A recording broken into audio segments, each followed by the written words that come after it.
With the Olympics and Jubilee just around the corner, it's going to be a busy summer all round for London. So let's find out what's coming up in this edition of 2-6.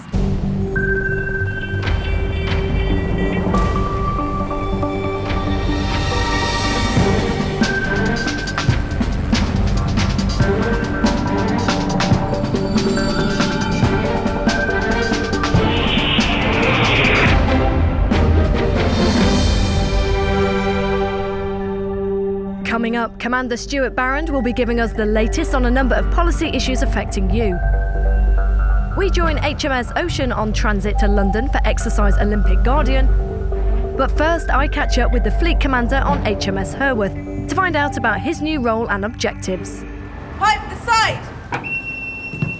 Admiral, what does your new role as Fleet Commander entail? Do you pretty much do what it says on the tin? Yeah, you do. You command a fleet, you bring together all the bits of the machine that make it work. So the people, the equipment, the training, and you have to try and do that the most efficient way you can. So it's a really complicated puzzle and great fun. You probably weren't really expecting me to come and do my joining call on board on you, but actually it's a clever way of doing it, because what I end up doing is finding out from you on your own ship what you believe you need to do to have a successful command. So in the few months that you've been in your job already, what issues have jumped out to you so far? I think it's really the obvious things. I know that this is going to sound strange, but it's actually making sure, as you put it earlier, about doing what's written on the tin. We have to deliver our operational output. We have to do it at short notice, and we have to do it to the right level of aggression and capability. Because military performance is all about rapid response for the right reasons and getting a right effect. So we want people to produce and to deliver what we ask of them. Get on with it, do it, and produce the results. You certainly sound very passionate and almost aggressive about your objectives there. There is a degree of aggression in there because fundamentally the Navy is about operational performance. It's not about management.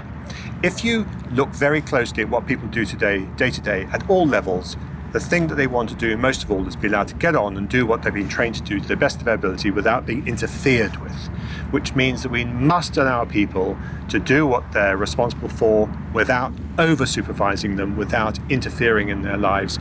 And of course, a degree of guidance is necessary, but fundamentally, people have just got to get on with their job. While you've got me in your sights, do you want to ask me any questions? Deployment length, sir. Yeah. Keep going You up. want it longer, do you? No. Okay.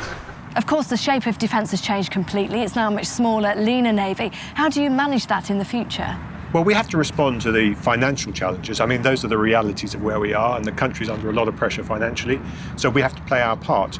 And what that will translate into, in my view, is making sure that we look for efficiencies, but we don't lose the heart of the service and its purpose and its ambition. At this point in time, then, how efficient are we? Well, I'd like to claim, and we've got some evidence, that we're the most efficient of the three services. We've been in the process of transformation before the other services. We have leaned our organisations ashore to a very great extent, so much so that in many areas we're right down to the bare bones of what we need to do the job. And we've done that with a view to protecting the front line, because the front line is the output.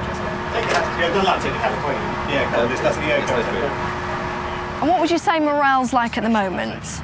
In the front line, it's high, because the Navy's doing a job, it's out there, it's doing exactly what it's asked to do, and a lot of energy and resources and effort goes into supporting the front lines. It would be fair to say that in the support areas, where we've really taken some big cuts on people, it's a bit more tender. But that's okay, that's reality, and we have to work on both sides of the machine to get the balance right. And how do you go about improving that morale? The first thing is to communicate. I encourage all my people to be as honest as they can with their Navy colleagues. You've got to tell people how it is. You've got to be honest with them. You've got to draw them into the challenge that we face. And the combination of operational relevance and a great forward equipment program and a sense that the Navy's value is going to be there for decades to come is part of that sort of chemistry which makes the Navy work. So the future's bright? It is bright. And hopefully that will encourage more people to come and join up. We want more people to join, but we also need to look after people that we've got in the service, especially, if I may say so, Kate, the young ones, because the young ones are the future of the service. They're the ones who need to be persuaded, that the Navy has got a long-term future with great equipment, strong leadership and a clear purpose. And those youngsters, if they stay with us, will have an amazing career. So looking back over the last 12 months, I know there have been tough times at points, but there's also an awful lot to be proud of that's gone on within the Navy, isn't there? Oh, I mean, the last year has been amazing. Of course, we should fully reflect and acknowledge just what an incredible contribution the Marines continue and have made in Afghanistan. And they are an extraordinary fighting force within the Navy that is integral to what we do, especially when you think about our amphibious capability.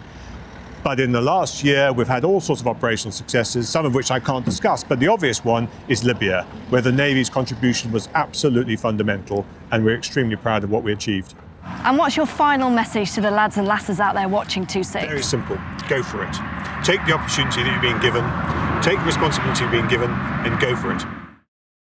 As part of initial operating capability, the Navy Command organisational structure will be subject to change. The post of Cinque Fleet has become Fleet Commander and Deputy Chief of Naval Staff. Filled initially by the current 4-star Admiral Zambellis and subsequently by a 3-star officer. The existing Navy Command 2-star Chief of Staff posts have been renamed as Assistant Chiefs of Staff to reflect their clear links to the First Sea Lord's role as Chief of Naval Staff. Broader changes will directly affect Navy Command. The First Sea Lord will spend more time at NCHQ Portsmouth and will take a lead in the day-to-day management of the Royal Navy, as well as retaining his key role in the development of defence strategy and policy. In addition, surface ships will be generated for their tasks from the flotillas on the waterfront, marking a change away from the former Fleet Capability Integration Group concept.